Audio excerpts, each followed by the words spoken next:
Hello friends, welcome back to my channel. In today's video, I'm excited to dive into my current Sephora favorites. I know the Sephora sale is right around the corner, so I thought it was the perfect time to share some beauty products that I've been using pretty much daily and that I absolutely love. And a lot of these too have been products that I've repurchased for a decade, honestly. I just stick with the products that I know and love and that I feel like work for me. So some of these are just tried and true favorites as well. But let's just jump right in. I'll have all of these products linked for you down below, along with any of my current beauty routines and things like that. If you're wanting to see more tutorial or these products in action, I'll link to some of those routines down below.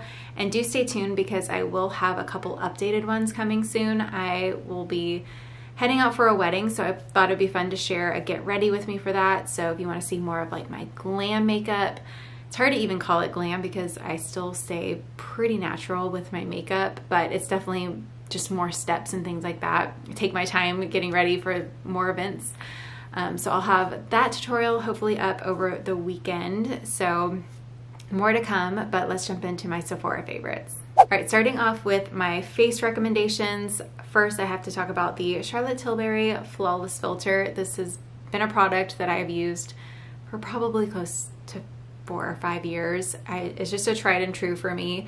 I love to use this under makeup, but also even on its own, like on very light natural makeup days, I'll just use this in tinted sunscreen. But this is such a beautiful base if you really like that healthy glow. It's not too shiny and oily, but it just honestly perfects the skin. And you can even use it on your collarbones, and if you haven't tried this yet, it is just a must-have for me. It has a doe foot applicator.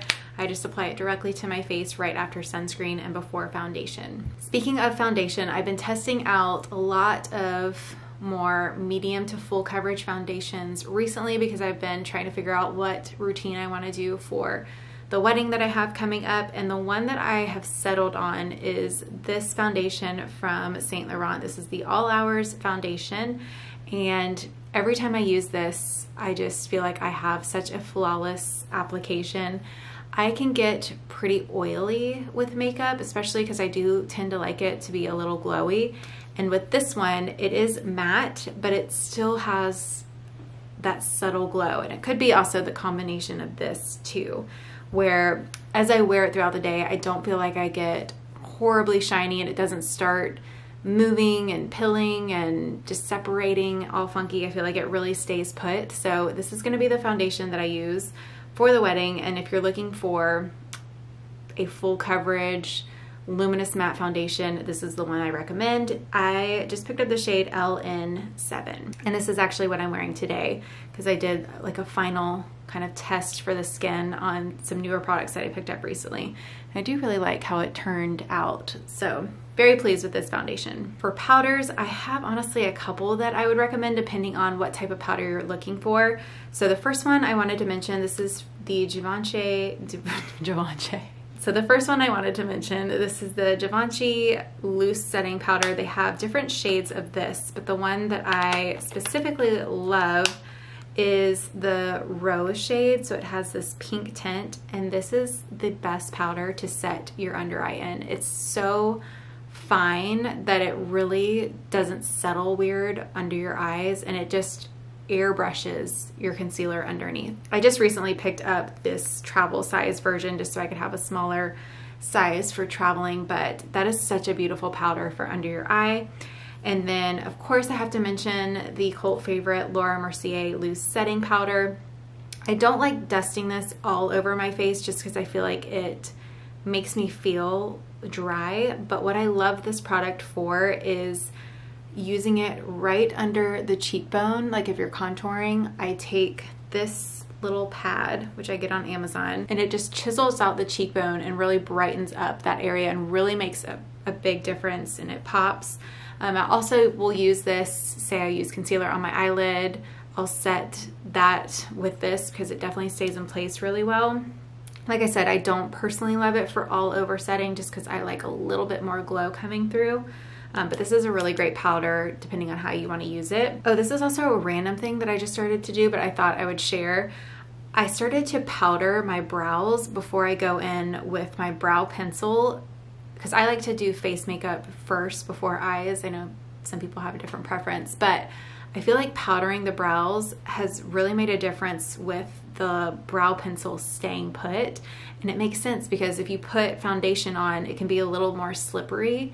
So when you go to put the pencil on, if there's foundation in there, it just kind of slips around. So I started powdering my brows with this too, and it's worked randomly great. My favorite highlighter, I've been using this for the last year. Honestly, I feel like this is a never-ending product because you just need the tiniest bit. It's very pigmented, but I don't even squeeze the dropper. I just take whatever is on the dropper, one dot on my finger, and then I use both fingers and I put it right here to highlight on the tip of my nose and sometimes my lip area. This is just a really beautiful highlighter. I do prefer liquid highlighters to powders just because, again, I just think it has more of a glow and a little more natural finish.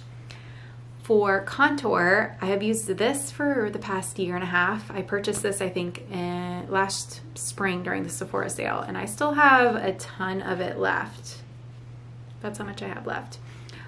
So I use this with a brush. I use the color Happy Soul.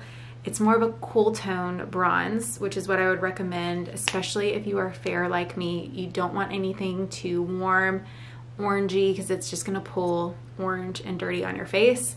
And you do want to take a light hand, if you are fair like me, with any sort of contour. And again, I prefer cream just because I feel like it sits on the skin a little more naturally. So I usually just take a fluffy brush with this and apply it to the contour areas. I didn't contour on my nose today, but typically I do. But I never like do it directly onto my skin just because it's just a little too much product. But it blends out really nicely. And I also even use this as a base for my eyeshadow as well, just because I feel like it makes it really cohesive. Oh, I did forget to mention one other powder. If you're wanting a really good all-over powder that doesn't dry you out, my favorite is the Charlotte Tilbury powder. It's a pressed powder. It's great to throw in your bag as well. And that's what I use to set like in my T-zone and stuff. And I feel like it's still, like it mattifies, but it still makes the skin look really natural underneath. Moving on to eyes, I just recently, I would say, have gotten into more eyeshadow looks. I still keep it very, very natural. Just kind of like a warm tone crease color and then something light on the lid. Really, I don't do a ton of crazy eyeshadow looks, but the eyeshadow palette that I would recommend if you're looking for a really good everyday neutral palette is this one from Tarte. It's the Tarte in Bloom, and it just has really good shades. It has both warm and cool tones depending on what you're looking for. It has lighter colors. I really like the brow bone color because it's light enough and pigmented enough to show up on me and my skin. I will say this gold, it's Funny Girl. I'm not super impressed with that color. It's not very pigmented and I feel like it kind of falls out a little bit, so I don't tend to use that one that much, but I really love the matte shades and that brow color, and then this color. These are great for using as liner. If you want to set your eyeliner or just use them on their own for liner, they're great. Speaking of eyeliner, I have two to recommend. First, this is my tried and true. It's from Kat Von D.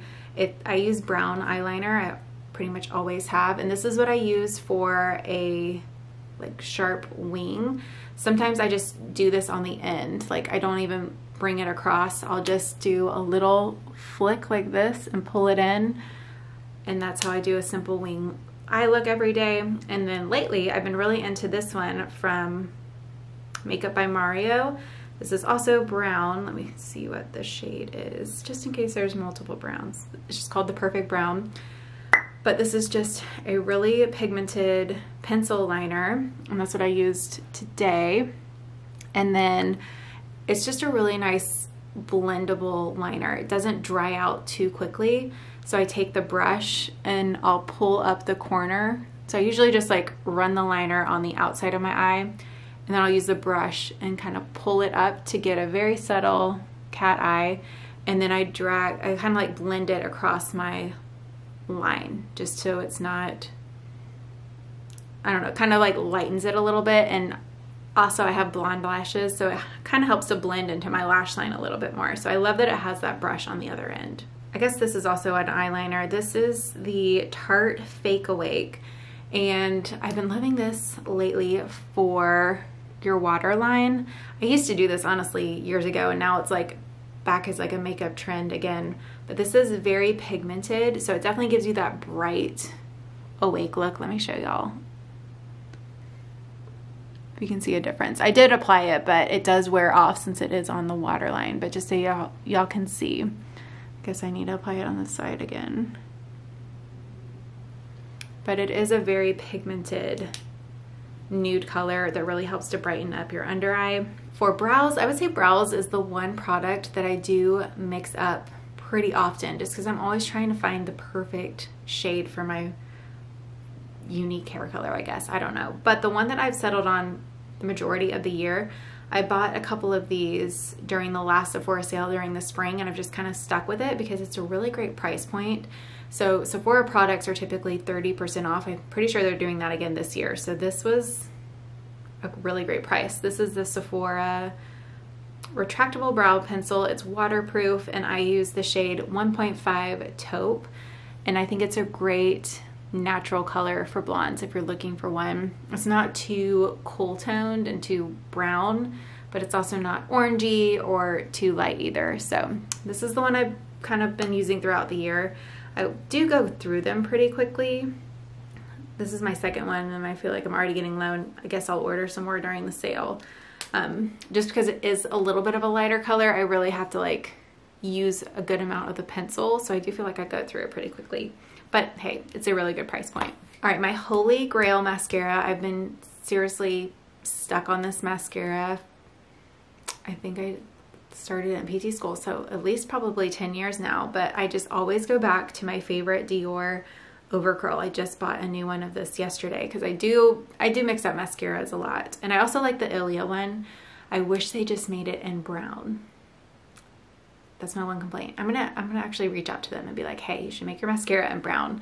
I feel like it's also starting to be a trend now. I've been seeing a little bit more, but I just love brown mascara and brown liner. I just feel like it looks a lot more soft and natural on me. And the reason I love this mascara is it's just really natural. It doesn't get really clumpy, and it's not super voluminous where you just have kind of spider lashes. It lifts the lashes and just looks, again, really natural, and your lashes stay soft. So that's why I love this one. It can build up great with 2 coats. I do want to give you a heads up, when you first open this, it does seem a little dry for some reason, and then I feel like it isn't as dry the more you use it, which is kind of weird. But just wanted to mention that, like, the first time I use it, I feel like I have to really like apply the mascara well. But that's what I used today, and it's just my Holy Grail mascara I always go back to. For lips, I only have 2 products to recommend. I want to check and see if my lipstick is available at Sephora. Sometimes the color is not available, but if it is, I'll link it down below. But my first recommendation is the Charlotte Tilbury Lip Cheats. These, I think, are the best lip liners on the market, just as far as universal colors go. I think Pillow Talk and Iconic Nude are both great colors depending on what you're looking for. Iconic Nude is more of a brown tone, so it's great for like that contoured overline lip look. And then Pillow Talk is just really beautiful and natural. I can apply a little bit right now just so y'all can see how it looks. But yeah, you can't go wrong with these if you're looking for a good everyday lip color. And then for lip gloss, I love the Dior plumping glosses. They just feel really nice on the skin, and they also don't dry out weird. Like some glosses, they end up, as they are wearing away, they get a little stickier and they start separating on your lips, and then they almost like dry your lips out.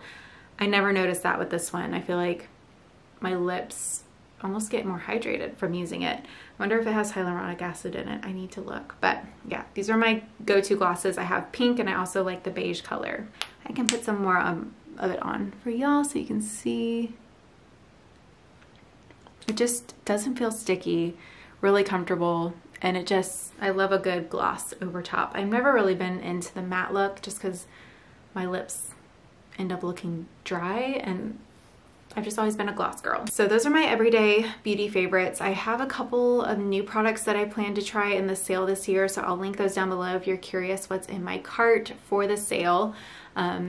I also think I may end up getting the new Dyson, as much as it pains me to buy another one. But I used my friend, she just bought the new one, and I really liked how you didn't have to constantly switch out the barrels. You can just twist the top. And that's enough to make me buy the new one, as much as it pains me again. So I'm hoping I can get that on sale, and then I'll probably end up selling my old Airwrap. But that is my favorite hairstyling tool for me. I've used it for 2 years now, and I've just been really happy with it. I know there's some mixed opinions on it. I do have a very detailed review on it if you're considering the purchase. I compared it to my curling iron, and pretty much everything you need to know is in that review, so I'll link it down below if you are considering it for your Sephora wish list or even for the holidays. But that's like the one big thing in my cart right now. But yeah, let me know if y'all have any favorites to recommend down below. Thank you so much for watching, and I will see you in my next video real soon. Bye!